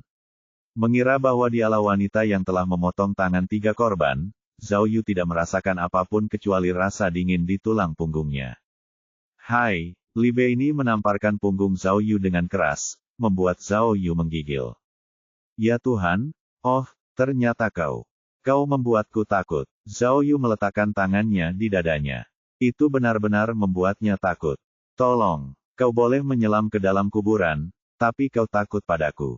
Li Bei ini tersenyum lebar saat duduk di samping Zhao Yu, tetapi dia juga tidak bisa menahan rasa tidak sabarnya. Cepat, katakan padaku sekarang, bagaimana kau tahu pelakunya bersembunyi di dalam kuburan? Aku, Zhao Yu merenung sejenak, lalu berbohong. Ibu Li Dan berkata bahwa Li Dan akan mengikuti rombongan teater dan tampil di daerah pedesaan, dan dia akan kembali dalam beberapa hari. Jadi itu berarti Li Dan sudah bersiap untuk tidak pulang. Zhao Yu melanjutkan, kamu harus ingat, tahun lalu setelah dia memotong tangan Yuan Lili, untuk menghindari kamera pengintai, dia duduk di atas gedung selama 7 hari. Jadi, kupikir, mungkin dia akan tetap pada kebiasaannya dan melakukannya lagi. Itu masuk akal. Li Bei ini memikirkannya, dan berkata, tidak ada kamera di kuburan, tetapi di sekelilingnya ada jalan-jalan. Jika dia tidak ingin meninggalkan bukti apapun, maka bersembunyi di dekat sini akan menjadi ide yang sempurna. Tetapi, untuk memilih kuburan, pelakunya terlalu berani. Jika tidak, bagaimana mungkin dia memotong semua tangan itu? Zhao Yu tidak terkejut. Hah, tunggu. Li Bei ini tiba-tiba teringat sesuatu, lalu bertanya, senior. Bahkan jika Anda tahu pelakunya bersembunyi di sebuah makam, bagaimana Anda bisa tahu posisi persisnya? Tadi, bagaimana Anda bisa langsung menemukan posisinya? Ini, tes. Zhao Yu tergagap sejenak, dan tidak dapat menemukan alasan yang bagus. Bab 48. Sebenarnya, Zhao Yu tidak menemukan pelakunya dengan akalnya. Dia berhasil memastikan bahwa Li Dan bersembunyi di dalam kuburan dengan menggunakan hadiah dari sistem keajaiban, yaitu alat pelacak tak terlihat. Ketika Zhao Yu telah tertusuk jarum bius, di ambang ketidaksadaran, ia tiba-tiba teringat alat pelacak tak kasat mata dan memasangnya pada Li Dan dengan sisa tenaganya. Alat pelacak ini memang kuat. Sama sekali tidak kasat mata, dan Li Dan sama sekali tidak menemukannya. Ketika Zhao Yu terbangun, ia segera menyadari bahwa ada radar di otaknya, dan target pada radar itu menunjuk ke lokasi Li Dan, sehingga adegan di mana ia menemukannya telah terjadi. Zhao Yu tidak menyangka Li Dan begitu licik hingga menggali lubang terlebih dahulu dan meninggalkan jalan keluar untuk dirinya sendiri. Meskipun kuburan itu kosong, siksaan mental macam apa yang akan dialaminya jika berbaring di dalam dan tidak berbicara selama berhari-hari. Orang biasa manapun tidak akan mampu melakukan itu. Jika Zhao Yu tidak datang tepat waktu, Sao Lulu pasti akan menjadi korban keempat dalam kasus tangan hilang. Dan jika Zhao Yu tidak memeriksa Li Dan, kasus ini kemungkinan besar akan menjadi kasus yang tidak terpecahkan seperti tahun-tahun sebelumnya. Hei, kau masih ingin membuatku penasaran? Desak Li Bei ini, cepat katakan padaku. Bagaimana kau melakukannya? Baiklah, coba tebak. Zhao Yu tidak dapat menemukan alasan apapun dan melemparkan pertanyaan kembali ke Li Bei ini. Menurutku, Li Bei ini memutar matanya dan menebak, kamu sama sekali tidak menggunakan alasan atau bukti. Kurasa anestesi yang diberikan terlalu ringan. Pelaku mengira kamu tidak sadarkan diri, tetapi ternyata kamu masih terjaga, dan melihatnya bersembunyi di dalam kuburan, kan? Zhao Yu mengangkat ibu jarinya dan berpura-pura kagum, tebakanmu benar-benar hebat. Tentu saja, Li Bei ini merasa senang dengan dirinya sendiri, jadi kamu sudah tahu di mana dia bersembunyi. Kamu sengaja membuat pertunjukan untuk Kapten Liu dan ketua timku, kamu benar-benar jahat. Tapi senior, itu benar-benar membantu melampiaskan amarah kita. Li Bei ini berkata dengan suara rendah, ketika mereka berdua melihat bahwa kamu telah menemukan pelakunya, rahang mereka benar-benar ternganga, dan mereka tampak mengerikan. Hahaha. Melihat Li Bei ini tersenyum begitu cerah, Zhao Yu juga memaksakan senyum. Meskipun kasusnya telah terpecahkan, dan pelakunya juga telah ditangkap, Zhao Yu tidak merasa terlalu bersemangat. Dia hanya merasa lelah dan sedikit kalah. Meskipun kasusnya masih perlu diselidiki lebih lanjut, Zhao Yu sudah memahami seluruh proses kasus tangan hilang. Semua yang terjadi berawal dari kejadian tragis yang menimpa Li dan 18 tahun yang lalu. Kalau bukan karena itu, kasus tangan hilang tidak akan pernah terjadi. Seorang gadis dengan masa depan cerah telah berubah menjadi iblis demi balas dendam. Yuan Lili pernah berkata bahwa dia membutuhkan polisi untuk mencari keadilan baginya. Sekarang setelah Li Dan ditangkap polisi, apakah keadilan akan diberikan kepada Yuan Lili? Lalu bagaimana dengan Li Dan? 18 tahun yang lalu, dialah korbannya. Di mana keadilannya? Mungkin Li Dan dengan kejam memotong tangan orang-orang itu karena dia ingin mendapatkan keadilan untuk dirinya sendiri. Banyak hal yang saling bertentangan. Sementara Zhao Yu menyelidiki kasus tangan hilang dengan segala upayanya, meskipun ia sangat tegang di siang hari, ia mampu tidur begitu ia memejamkan mata di malam hari. Sekarang setelah kasusnya terpecahkan, ia seharusnya bisa bersantai, tetapi sebaliknya ia tidak bisa tidur. Ketika kembali ke kantor polisi pada sore hari, Zhao Yu melaporkan seluruh proses, dari penyelidikan awal hingga akhirnya berhasil menangkap Li Dan, kepada petugas perekam. Tak perlu dikatakan lagi, ia tidak dapat menyebutkan apapun tentang sistem keajaiban dan Jiang Xiaoxing. Jadi ia harus mengarang cerita sebagai detektif hebat yang telah menemukan semua detailnya sendiri, dengan kemampuan yang melampaui Conan dan Sherlock Holmes. Petugas perekam itu tercengang. Dia asyik dengan versinya sendiri tentang cerita itu saat berbaring di tempat tidur. Semua detail rumit dari kasus tangan hilang masih muncul di kepala Zhao Yu, membuatnya kacau. Dia kelelahan. Dia tampak berpegang teguh pada benar dan salahnya kasus itu, ingin mencari tahu siapa yang benar dan siapa yang salah, namun, kasus tangan hilang terlalu rumit. Bagaimana mungkin orang biasa bisa memahaminya? Pada akhirnya, seseorang hanya akan semakin terjerumus ke dalamnya. Pikiran Zhao Yu yang kacau tiba-tiba terganggu oleh sistem keajaiban. Petualangan saat ini telah selesai, tingkat penyelesaian, 95%. Selamat, Anda telah dianugerahi 5 alat tak terlihat, silakan periksa. Oh, pada saat itu, mulut Zhao Yu terbuka karena terkejut. 95%. Sebesar itu, 5 alat sekaligus. Gila. Zhao Yu segera pergi ke sistem untuk memeriksa, dan pengantarnya menyusul, detektor kebohongan tak terlihat, 5 unit. Produk sekali pakai. Setelah diaktifkan, fungsi detektor kebohongan berlangsung selama 10 menit. Oh, ini detektor kebohongan. Zhao Yu tidak dapat menahan rasa kecewa yang amat sangat. Meskipun ia telah mencapai tingkat penyelesaian yang tinggi, ia hanya menerima 5 detektor kebohongan.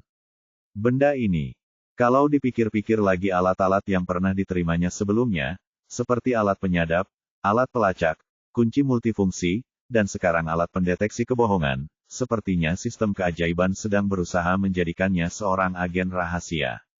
Baiklah, aku bisa menjadi agen rahasia. Berikan aku mobil sport keren seperti milik James Bond. Ponsel laser, jam tangan multifungsi, atau apapun. Sesuatu yang bisa aku pamerkan.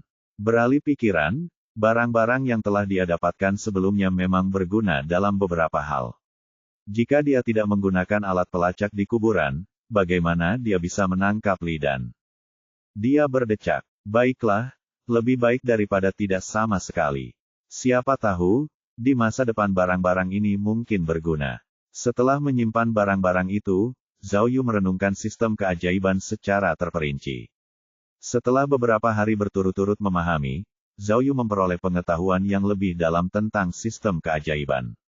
Dia merasa bahwa meskipun dia telah berusaha keras untuk menyelidiki kasus tangan hilang, hal itu tidak mungkin terjadi jika bukan karena sistem keajaiban.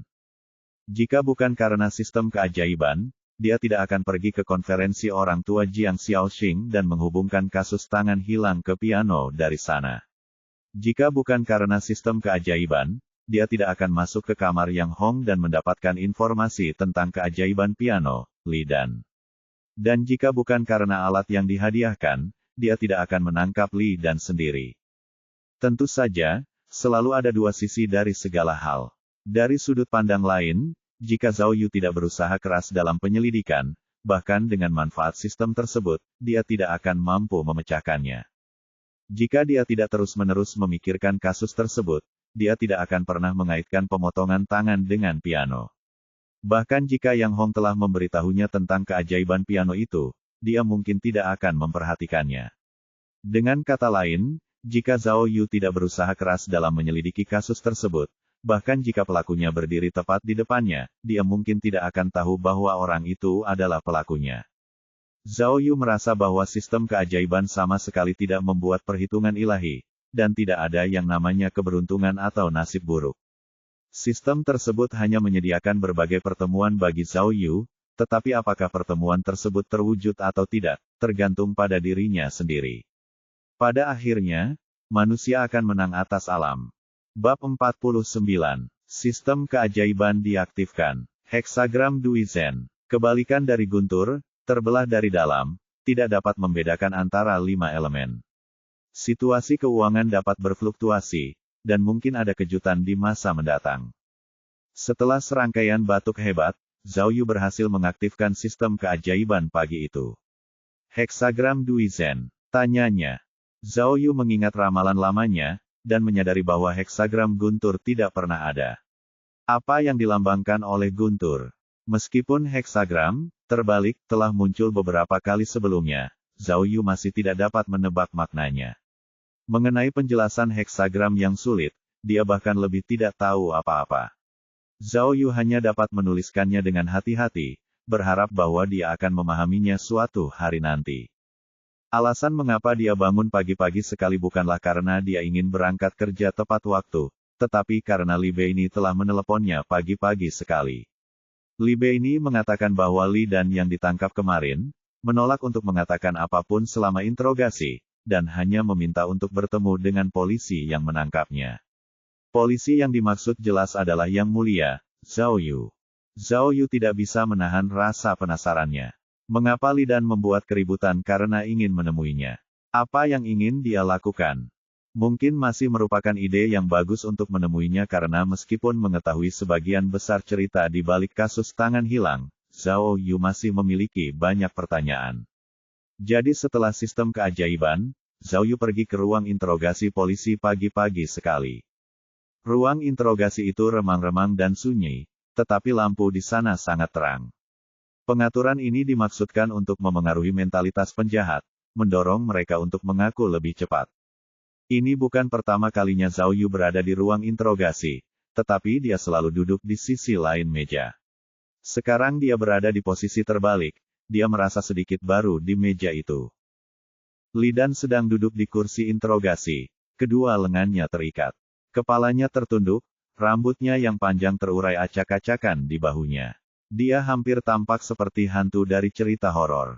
Mendengar suara, dia mengangkat kepalanya. Akhirnya menampakkan wujudnya. Zhao Yu mengamati dengan saksama.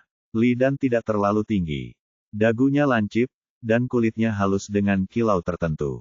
Meskipun dia berusia 36 tahun, dia lebih terlihat seperti seorang mahasiswa. Sulit dipercaya bahwa wanita yang berpenampilan biasa-biasa saja telah memotong tangan 3 orang. Kudengar kau mencariku. Ada apa? Tidak percaya aku bisa menangkapmu. Zhao Yu tidak tahu bagaimana cara menginterogasi seseorang dengan benar, dan memulai pembicaraan dengan nada yang biasanya dihindari oleh para penyidik. Mendengar ini, para penyidik di ruang interogasi mengerutkan kening. Kaukah itu? Ucapan Li Dan seolah tidak keluar dari tenggorokannya, melainkan langsung dari dadanya, sehingga terdengar bernada permusuhan. Itu aku, bagaimana dengan itu? Zhao Yu juga berbicara dengan arogan, mencoba mengintimidasi yang lain dengan sikapnya yang mengesankan. Dia membanting meja, aku akan memberitahumu sekarang, akui semuanya atau menderita. Akui kejahatanmu selagi masih punya waktu, jangan meludahi kebaikan kami dan memaksa kami. Karena kau menangkapku, maka kau pasti tahu mengapa aku melakukannya. Li Dan sedikit gelisah saat dia bertanya, cepat katakan padaku, siapa orangnya? Hah? Apa? Zhao Yu terkejut, apa maksudmu siapa itu? Siapa yang menaruh pisau cukur di piano? Mata Li Dan terbelalak, siapa yang memasang jebakan untukku? Zhao Yu melihat tangan kanan Li Dan, dan melihat bahwa di tangan kanannya, ada bagian kecil yang hilang dari jari tengahnya, menyebabkan sedikit perubahan bentuk. Namun, sangat sulit untuk mengetahuinya kecuali jika Anda melihatnya dengan saksama. Tunggu, biarkan aku berpikir sejenak. Zhao Yu mengernyitkan alisnya dan memikirkan situasinya, lalu bertanya, mungkinkah Anda tidak tahu siapa yang menaruh pisau cukur di piano? Lalu mengapa Anda pergi dan memotong tangan begitu banyak orang? Apakah Anda gila? Li Dan berbicara dengan kasar, jika mereka tidak menghabiskan waktu latihanku, maka tidak akan terjadi apa-apa padaku. Selama mereka memasuki kompetisi final, mereka semua bertanggung jawab. Katakan padaku, Gao Tian, Yuan Lili, Luo Meina, siapa saja mereka. Hei, Zhao Yu bingung, apa maksudmu? Ada begitu banyak orang di kompetisi final. Mengapa kamu mengatakan pelakunya ada di antara mereka bertiga? Aku sudah memotong tangan mereka bertiga. Li Dan menggertakkan giginya saat berbicara, kurasa rencanaku tidak punya celah. Hanya jika salah satu dari ketiganya mengakui telah menusukkan pisau cukur ke piano, kalian akan dapat menghubungkan kejahatan itu denganku. Cepat, katakan padaku, siapa di antara mereka yang melakukannya? Li Dan sangat gelisah, dan terus berjuang dengan sia-sia melawan ikatannya di kursi interogasi. Mungkinkah? Hei, bukankah kau terlalu percaya diri? Zhao Yu menggelengkan kepalanya, kau pikir selain korban yang mengaku menyerangmu, kami tidak punya cara lain untuk menemukanmu. Bukankah kau meremehkan? Tiba-tiba, Zhao Yu menyadari bahwa kata-kata Li Dan mengandung kebenaran. Jika bukan karena sistem keajaibannya, dia benar-benar tidak akan menemukan Li Dan. Bukan hanya itu, Li Dan bahkan menyimpan bukti yang memberatkan, tangan orang-orang yang dipotong, di rumahnya sendiri.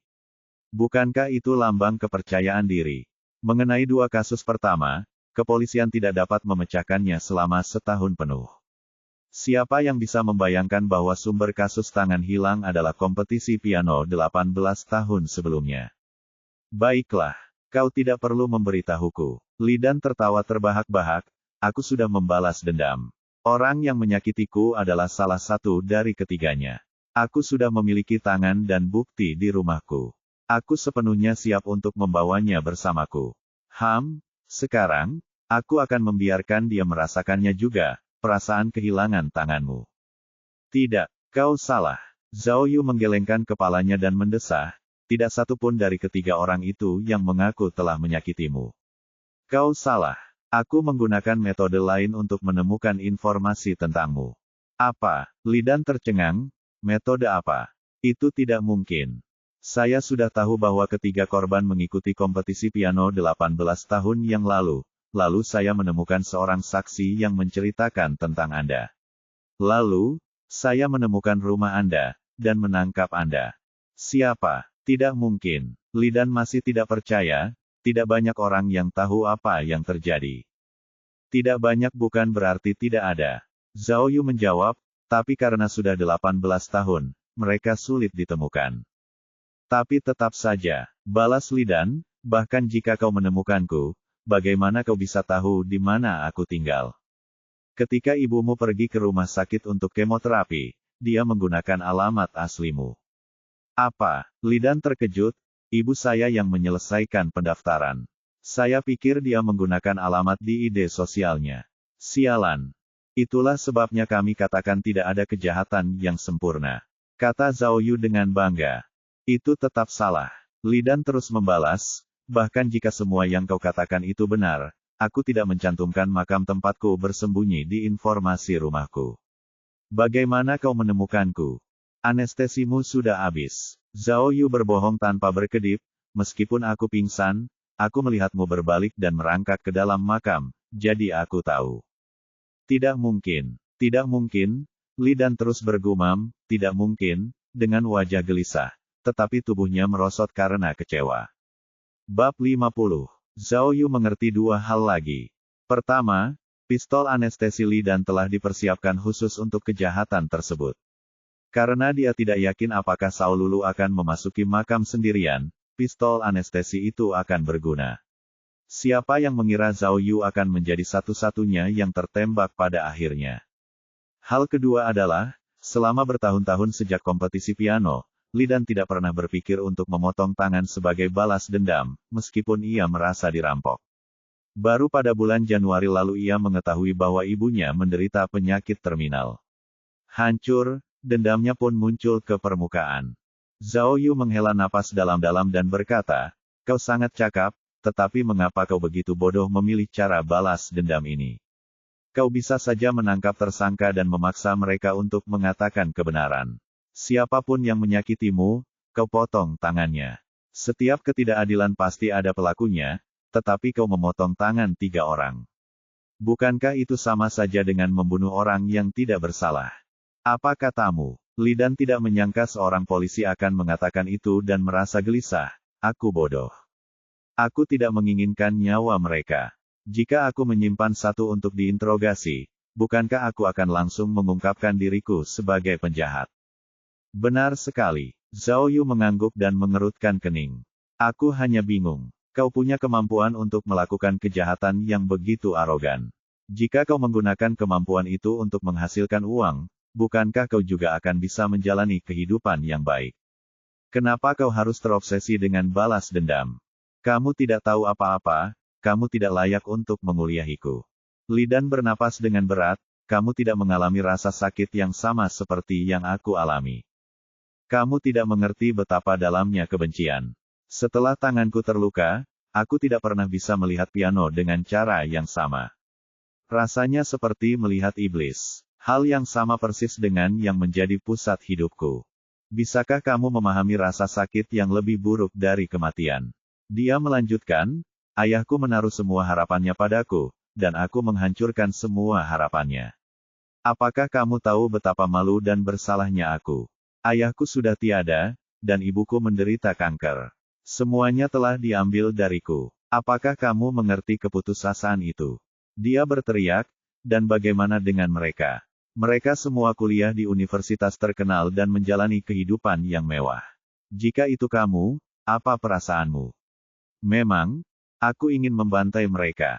Zhao Yu mengakui, bukan hanya mereka, tetapi juga para organisator terkutuk itu, polisi terkutuk itu.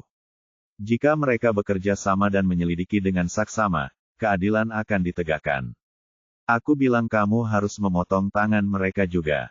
Kamu, Li Dan tercengang mendengar kata-kata Zhao Yu. Setelah polisi di luar mendengar mereka menggelengkan kepala, dan semua saling memandang dengan heran. Mereka belum pernah melihat polisi menginterogasi penjahat seperti itu.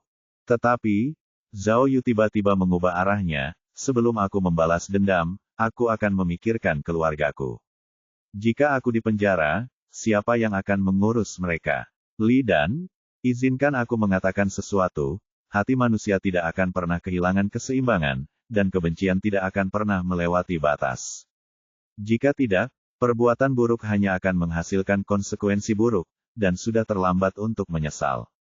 Kata-kata Zhao Yu sangat menyentuh hati Li Dan. Air mata mengalir di matanya dan dia terlalu gelisah untuk mengatakan apapun lagi. Tidak hanya Li Dan, tetapi polisi di luar juga merasakan hal yang sama. Tidak seorang pun menyangka Zhao Yu akan mengatakan sesuatu yang begitu mendalam dan mulai memandang Zhao Yu dengan rasa hormat. Kata-kata itu berasal dari seorang pemimpin triad yang memberi nasihat kepada Zhao Yu selama hari-hari awalnya di dunia bawah. Itu untuk membuatnya mengerti bahwa bahkan sebagai seorang gangster, ada batasan dalam melakukan sesuatu, dan bahwa dia tidak boleh melakukan apapun yang dia inginkan. Zhao Yu belum sepenuhnya memahami makna di balik kata-kata ini saat itu, itulah sebabnya dia dijebak oleh orang lain kemudian. Hati manusia tidak bisa kehilangan keseimbangan, dan kebencian tidak bisa melewati batas. Setelah Zhao Yu menjadi seorang polisi, kata-kata itu terukir lebih dalam di hatinya. Ketika Zhao Yu kembali ke kantor, ia bermaksud untuk menanyakan hal-hal seperti, hukuman macam apa yang akan diterima oleh pelaku kejahatan seperti Li Dan. Dan, bagaimana kita menangani ibunya yang sudah tua dan penyakit kankernya. Namun, ketika ia memasuki kantor tim A, ia terkejut melihat kekacauan seperti itu. Awalnya, Zhao Yu mengira bahwa rekan-rekannya sedang bersiap untuk merayakan penyelesaian kasus tangan hilang. Baru ketika ia melihat beberapa penjahat berdebat dengan polisi kriminal, ia menyadari sesuatu yang lain telah terjadi. Liu Changho berusaha keras menjelaskan kepada orang-orang itu, dan dahinya dipenuhi keringat. Ketika dia melihat Zhao Yu masuk, dia langsung menunjuk Zhao Yu. Baiklah, baiklah. Biar ku beritahu, orang yang merusak barang-barangmu adalah dia. Sampaikan masalahmu kepadanya. Mendengar ini, para penjahat itu segera mengepung Zhao Yu sambil berteriak, bayar kerugian kami. Kesombongan mereka begitu besar sehingga mereka seolah-olah akan menelan Zhao Yu. Zhao Yu tidak membiarkan dirinya didorong. Dia membidik pemimpin yang berambut kuning, dan mengikat tangannya di belakang punggungnya sebelum menendang betisnya, menyebabkannya berlutut di lantai. Lelaki berambut kuning itu merasakan tangannya patah dan berteriak kesakitan. Hei, Zhao Yu, hentikan sekarang juga. Liu Changhu memberi isyarat dengan tergesa-gesa, mereka semua adalah perwakilan pedagang dari Gang Yuxi yang barang-barangnya dirusak olehmu. Mereka di sini untuk menuntut ganti rugi darimu. Kamu tidak boleh memukul mereka. Lorong Yuxi. Zhao Yu mencoba mengingat, dan menyadari bahwa lorong Yuxi adalah lorong tempat dia menunggang unta untuk menangkap pencuri beberapa hari yang lalu. Untuk menangkap pencuri itu, dia memang telah merusak banyak barang milik pedagang. Apa kau bercanda? Zhao Yu berpikir dalam hati dengan mata terbelalak. Mereka di sini untuk mencari ganti rugi. Beraninya mereka datang ke kantor polisi untuk meminta ganti rugi. Berani sekali orang-orang ini. Zhao Yu melepaskan pria berambut kuning itu. Perwakilan lainnya melihat bahwa Zhao Yu bukan orang yang bisa dianggap remeh dan segera mundur selangkah. Zhao Yu melihat Li Beini dan bertanya dengan lembut, Kak, apa yang terjadi? Bukankah masalah ini sudah diselesaikan? Tidak, Li Beini menggigit bibirnya, perwakilan vendor membentuk komite kompensasi, dan mengeluh ke kantor polisi setempat setiap hari. Kantor polisi setempat berada di bawah tekanan dan mengirim mereka ke sini. Di bawah tekanan. Mereka jelas terlalu malas untuk menghadapinya. Pikir Zhao Yu. Dia melirik orang-orang di depannya, melihat tingkah laku mereka yang kasar, dia langsung tahu apa yang terjadi. Orang-orang itu bukanlah pedagang yang telah menderita kerugian, mereka telah disewa oleh para pedagang untuk memeras uang dari kantor polisi. Berani sekali. Mereka benar-benar berani memeras uang dari unit kasus utama. Zhao Yu, meskipun Liu Changhu tahu apa yang telah terjadi, ia memilih untuk membantu orang luar. Anda merusak barang orang lain, jadi tentu saja Anda harus membayar. Biar saya beritahu Anda, perwakilan ini ada di sini untuk meminta ganti rugi. Jika ini tidak dapat diselesaikan, pedagang lain akan mengajukan petisi di sekitar kantor polisi kita. Jika kepala kantor polisi mengetahuinya, Anda harus menanggung sendiri akibatnya. Liu, kita selesaikan masalah pribadi kita nanti. Biar ku beritahu, kalau mereka benar-benar mengepung kantor polisi, kau sebagai ketua tim juga akan dihukum. Zhao Yu memarahinya. Zhao Yu benar. Kalau masalah sekecil itu tidak bisa diselesaikan, dia pasti akan menerima hukuman yang lebih berat daripada Zhao Yu. Hei, pemimpin itu benar. Pemimpin itu brilian. Pria berambut kuning itu segera mengambil selembar uang dan berkata kepada Zhao Yu, siapapun yang merusak barang-barang kita harus membayar. Jika kesejahteraan masyarakat tidak terlindungi, bagaimana Anda masih bisa menegakkan hukum? Petugas, lihatlah, ini uangnya. Semoga Anda dapat mengganti kerugian kami sesegera mungkin. Tidak mungkin Zhao Yu akan melihat tagihannya. Dia menoleh ke pemimpin dan berkata, izinkan saya bertanya, apakah kalian benar-benar pedagang dari Gang Yuxi? Pak Polisi, kami di kantor polisi, kami tidak akan punya nyali untuk berbohong kepada pemerintah. Pria berambut kuning itu tersenyum, saya menjual racun tikus. Yang ini menjual rempah-rempah. Dan yang itu menjual peralatan makan. Pak Polisi, tidak mudah bagi orang-orang seperti kami yang melakukan transaksi kecil-kecilan. Barang-barang yang Anda rusak adalah seluruh barang milik kami. Kami tidak meminta harga selangit. Itu benar-benar tidak banyak uang, lihat dulu tagihannya. Baiklah, Zhao Yu melambaikan tangannya dan tersenyum. Biar kutanyakan lagi, barang-barangmu, apakah rusak karena ditabrak unta? Ya, beberapa orang mengangguk serempak. Kalau begitu, bukankah ini sudah beres? Zhao Yu bertepuk tangan dan tersenyum. Ayo, cepat pergi, cepat, ambil saja dari unta. Kalau kamu terlambat, Mungkin unta itu sudah kembali ke padang pasir.